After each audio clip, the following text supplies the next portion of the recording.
Welcome back. Come bake a pesto fresh mozzarella sourdough loaf with me. Okay, so to my bowl, I already measured out 350 grams of room temperature spring water. We are going to add to this 100 grams of active bubbly sourdough starter. So let's go ahead. Look at that beauty. Oh my gosh, smells amazing. So let's go ahead and add 100 grams of this. And it is floating, so just one of those signs that your sourdough may be ready to bake with.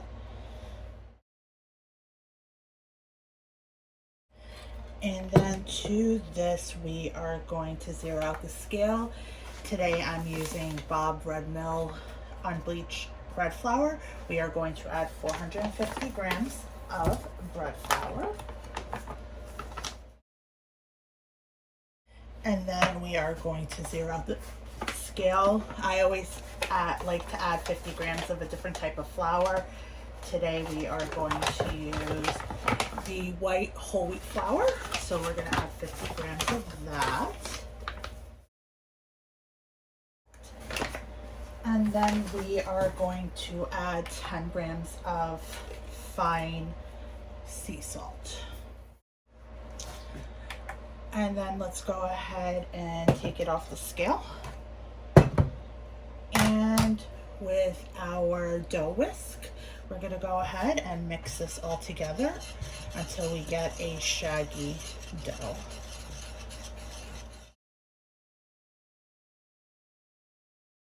Now what I like to do at this point is with my plastic bench scraper, take whatever dough I have off the whisk. You could also use your hands. I have definitely used my hands before, so no reason not to use your hands. I would just warn you that you might want to wet your hands a little if you are going to use your hands, because it will help the dough not stick to your hands. And then what I'm going to do with the bowl scraper is I'm going to go ahead rotating the bowl, scrape down the sides. And now what I also like to do with the scraper is a few times, just while rotating the bowl, go ahead and take it from the bottom, flip it to the top, ensuring that the dough is combined. Not that it's smooth, it's not going to be smooth at this point, but at least that we really don't have a lot of dry flour.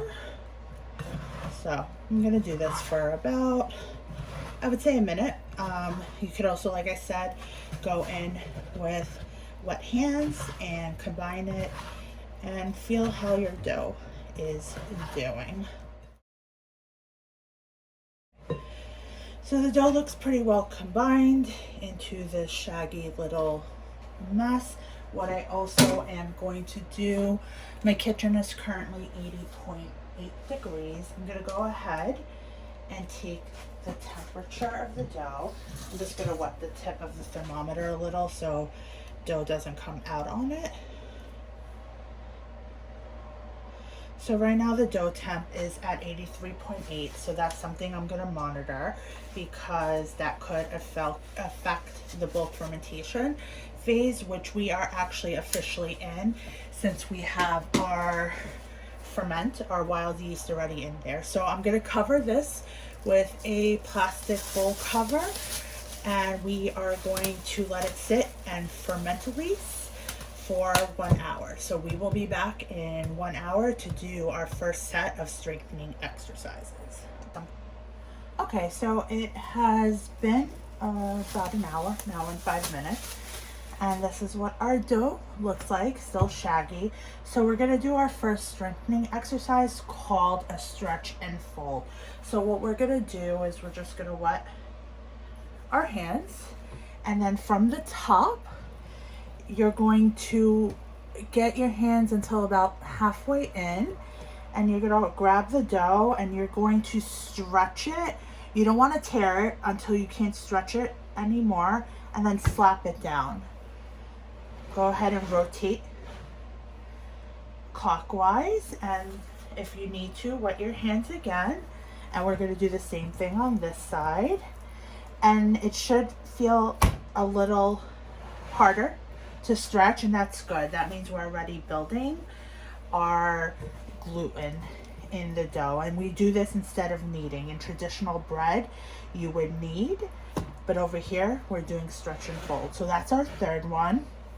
And we're going to do one more. So you're going to do 4 of them. Over here, you'll notice that the dough will might come off. If it does, that's fine. Just pull as much as you can and just slap it down. So that's it for this strengthening exercise. What I quickly want to do is I'm going to go ahead and take the dough temp.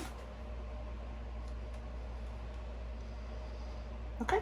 So it's 82.6. The dough was, I believe, 83 point something when we first mixed it. So that's good. That means the temperature is remaining relatively stable. So what we're going to do is we're going to cover this again with our plastic wrap. And then we will be back in 30 minutes to do our next set of strengthening exercises. Okay, welcome back. It's been 30 minutes, and let's go ahead and see what our dough is looking like. It's smoother looking, definitely. So at this point, we are going to do another strengthening exercise, but we're going to do one called a coil fold. If you had any inclusions that was not sugar or oil based, you'd add it in now. So what I did was, off camera, I patted dry about 4 ounces of fresh mozzarella and I cubed it up. So I'm just going to dump it into the dough.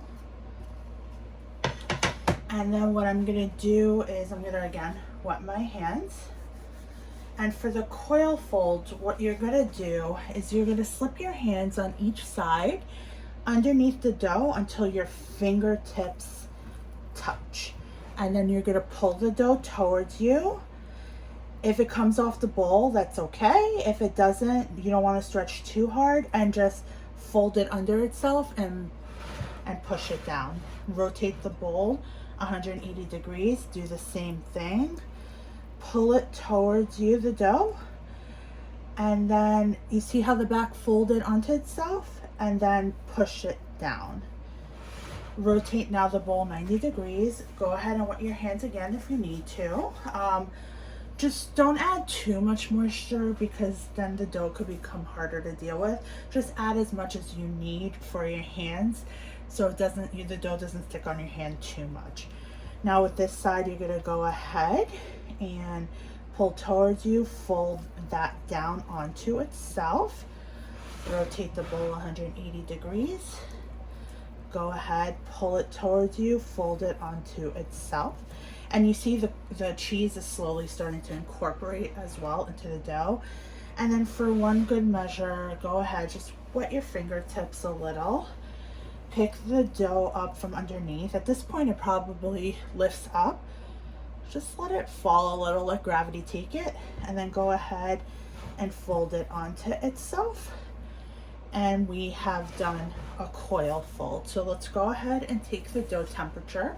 See what's happening with it. My kitchen has been staying pretty stable at 80 degrees, so the dough should, if anything, at least try to move towards the 80 degrees, but it shouldn't have gotten warmer. Interesting. The dough went down to 76.6, so that's nothing bad. That just means our bulk fermentation will probably take a little longer than expected, but that is fine. We're looking at kind of the running average, so we had 83, 82, 76, so it's averaging about, I would say, 78. So we're going to plastic wrap and set our timer for 30 minutes and come back to do our third strengthening exercise. Okay, so 30 minutes are up. Now, interestingly enough, even though I did dry off as best as I can the fresh mozzarella, there is some water that pooled on the bottom. So we might actually not need to wet our hands for this coil fold. So go ahead, underneath, put your hands until your fingertips touch. Pull the dough towards you, push it down. Again, push it down. And you can slowly see the cheese starting to incorporate as well into the dough. I'm just going to take these pieces off and have them get incorporated in when I do the next stretch and folds. So this one actually you can completely take off. Go ahead and do that, and then with this last stretch and fold, coil fold, let's go ahead, try to trap some of that cheese underneath, and let's fold it onto itself. So there we have it. We didn't have to wet our hands. I'm just trying to tuck the cheese in there. I've actually never done this with fresh mozzarella, so this may not work. I'm just tucking in the ends. I do feel the dough starting to become airy, so that is good. Let's go ahead and take our dough temp.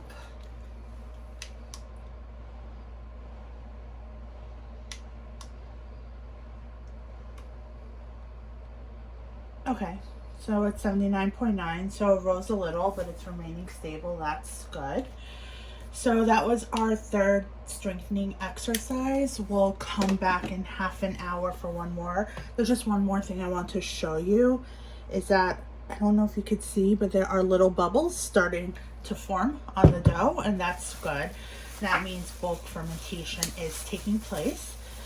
So we are covered, and we will be back for the final strengthening exercise in 30 minutes.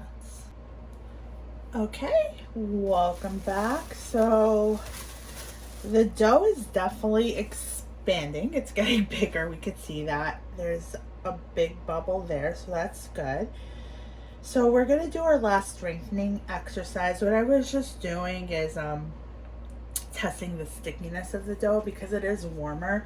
So bulk fermentation can actually end a lot quicker in warmer weather. So I'm just monitoring it just to make sure that we shouldn't call bulk fermentation, and we should not. So I'm just gonna go ahead and wet my hands a little, and we will do our last set of strengthening exercises. So let's go ahead. The dough is starting to feels really strong.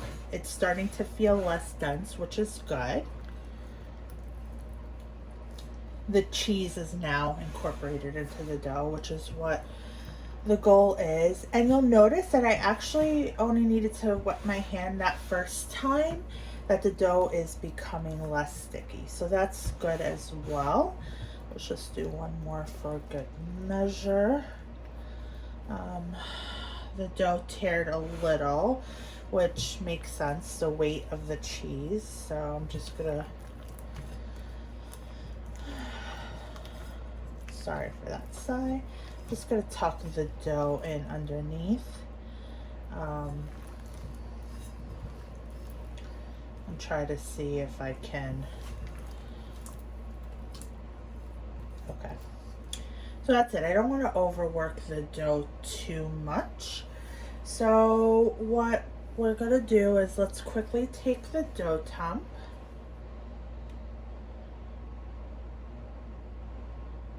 Okay, so the dough is at 80.6.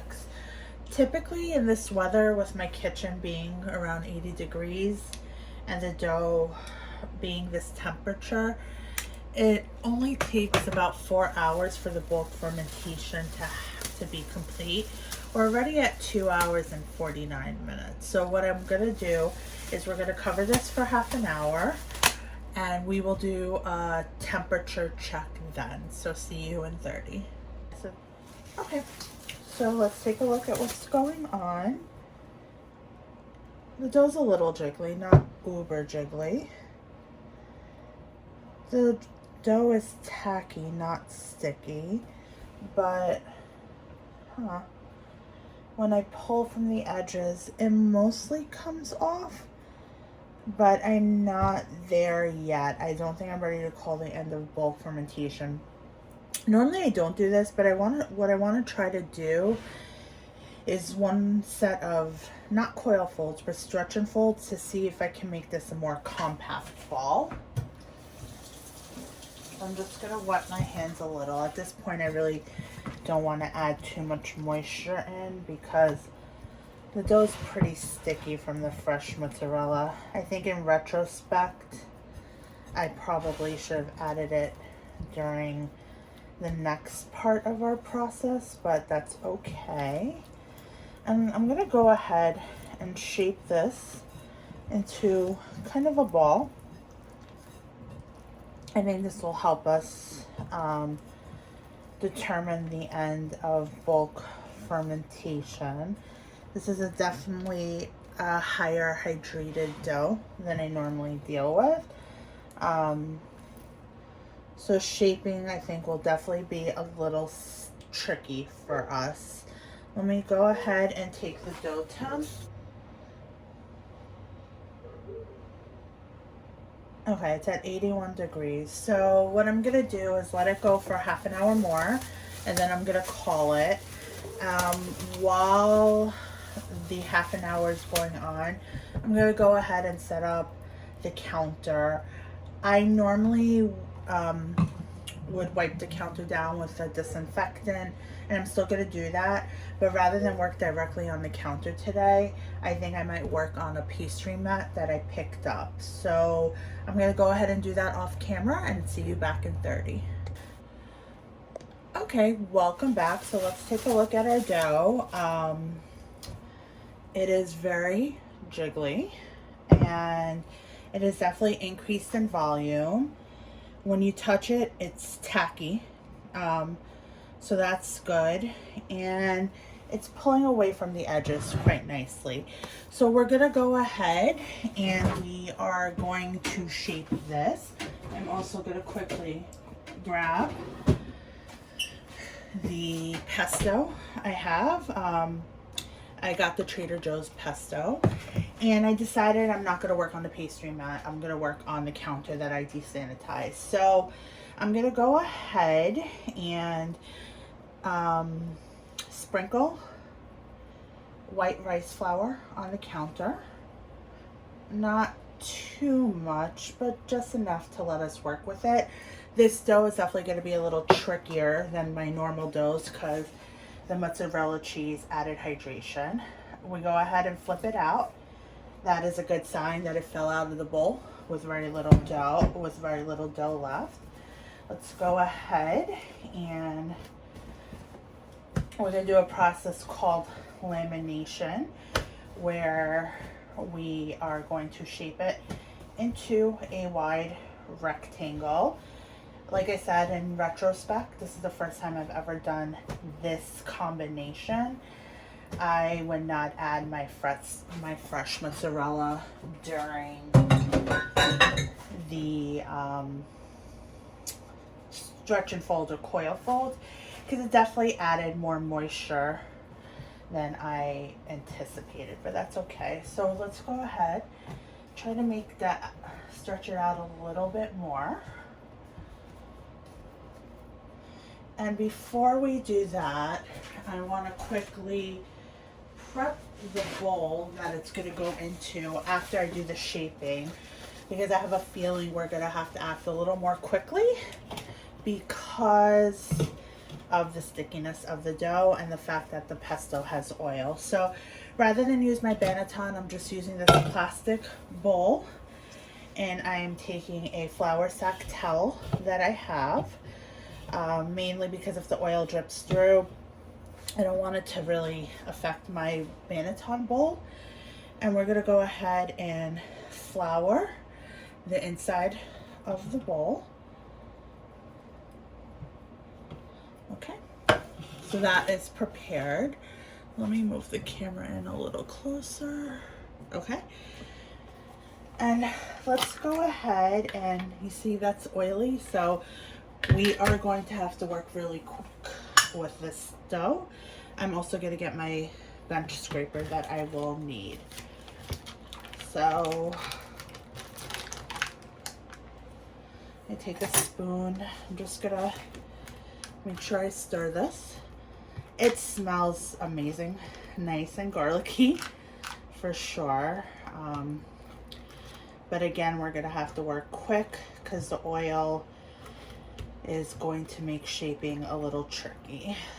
Okay, so let's go ahead and take some of the pesto and spread it on the inside. I don't want to pull it too much to the edge because I want to try to create a seal so that way we don't have any pesto leaking out. It makes our shaping a little easier.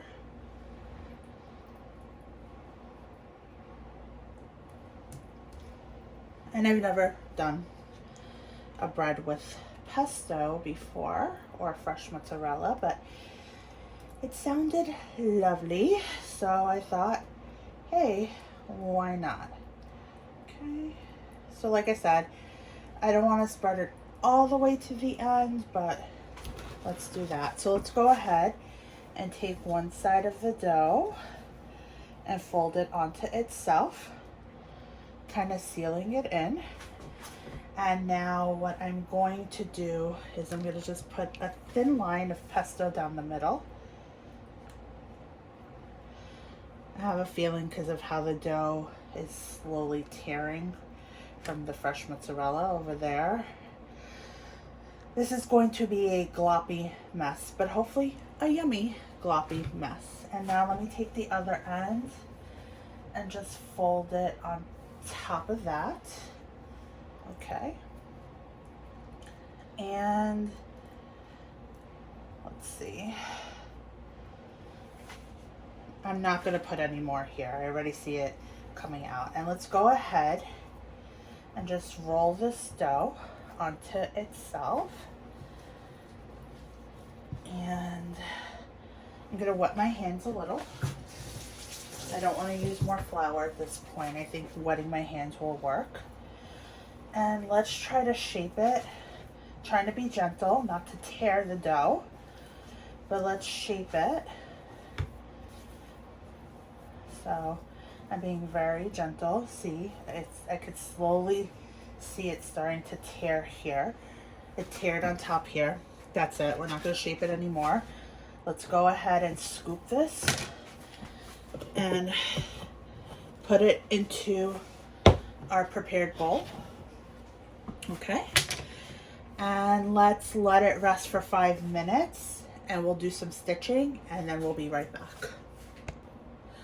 Okay, so the reason we shape earlier is that it helps with that surface tension.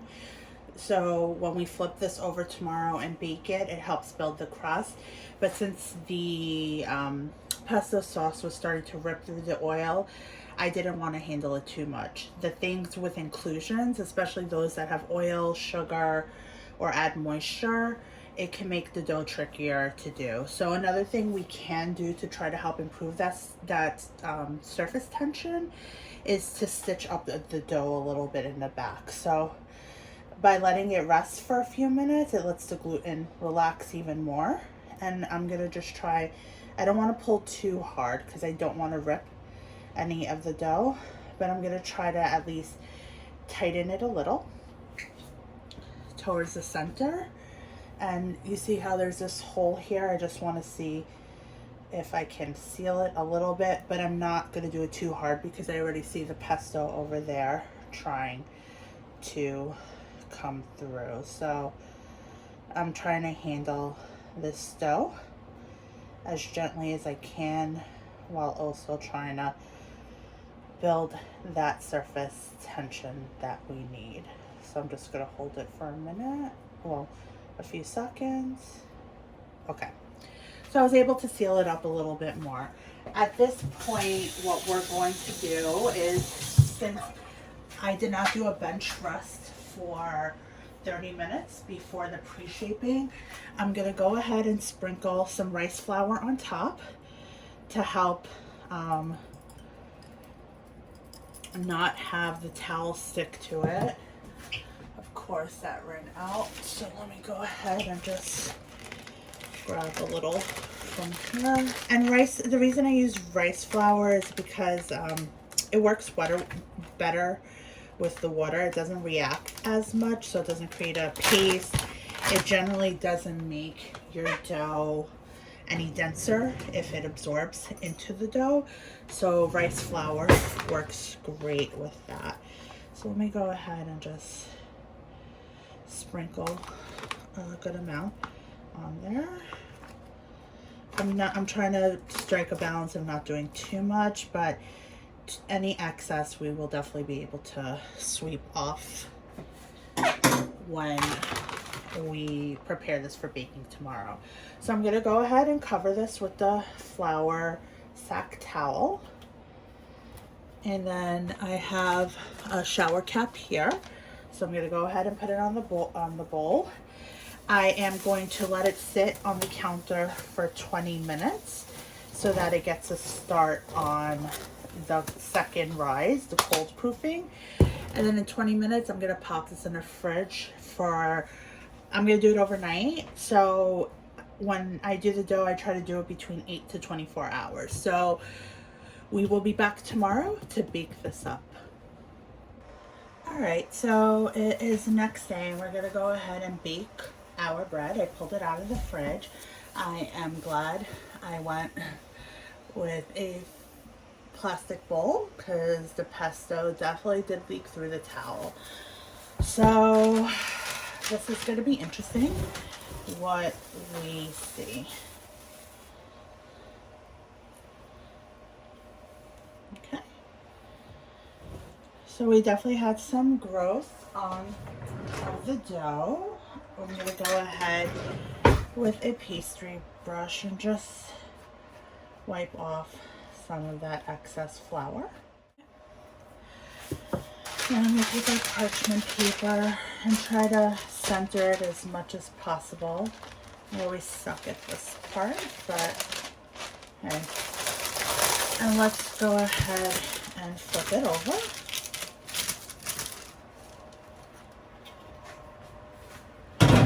Okay. All right. So not too bad, but I can see a lot of the pesto is here. So we'll see how it bakes out. So let's go ahead and brush off gently any excess flour that's on top. There isn't much. The dough is holding its shape, so that is great to see. Okay. And let's go ahead and with our lame, a razor blade or a sharp knife, whatever tool you have, let's create an expansion score. So I think I'm just going to do one functional expansion score, and I think I want to do it this way because I don't want any of the more of the pesto to be exposed and for it to burn. So let's go ahead and create our expansion score. Oh wow. I'm going to flip this around in a second to show you what I'm seeing. So look at that, we can see the pesto underneath. So that's a good sign that hopefully the pesto is as evenly distributed as possible. So I'm going to go ahead and I had my oven preheating for 450 with my Dutch oven inside. So let me quickly pull out my Dutch oven. I left the cover on the stove top. And what we're going to do is just take the parchment paper and plop it into our Dutch oven and grab the cover, put it on top, and we are going to bake covered at 450 for 30 minutes. So I will see you back here in 30 minutes when we open the lid and hope for good oven spring. All right, so here we go. This is the moment all us bakers hold our breath for, to see how the oven spring is. Oh Wow, look at that. So we're gonna bake uncovered for another 15 minutes and we'll do a check back after. Okay, so I went ahead and took this out of the oven. I did a temperature check. The internal temperature was 210. You could see this, well, I could see the steam coming out of it. I don't even know what to say. What a beautiful loaf. Now, definitely could have done a better job on the shaping for sure, but you learn. So what we're gonna do is we're gonna let this cool down for at least 2 hours, and then we'll cut into this together and wrap up this video. Bye. All right, so welcome back. It has definitely cooled for about 2 hours. You hear that crisp? Let's go ahead and cut into this.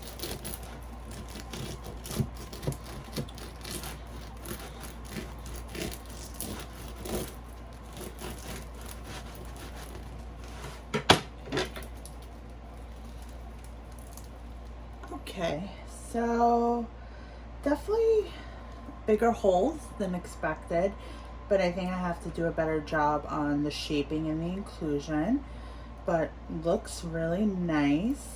So what I'm gonna do is let me go ahead and cut a piece off, adjust my camera angle as I take a taste of that, and I'll give you my final thoughts. Okay, so I cut a slice, so let's go ahead and try it.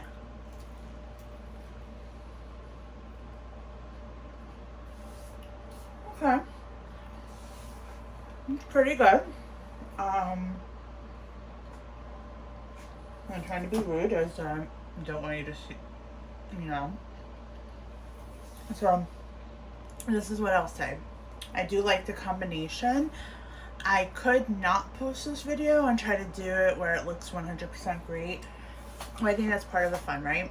One fellow immature baker to another. So what I would do differently, the dough came out really well.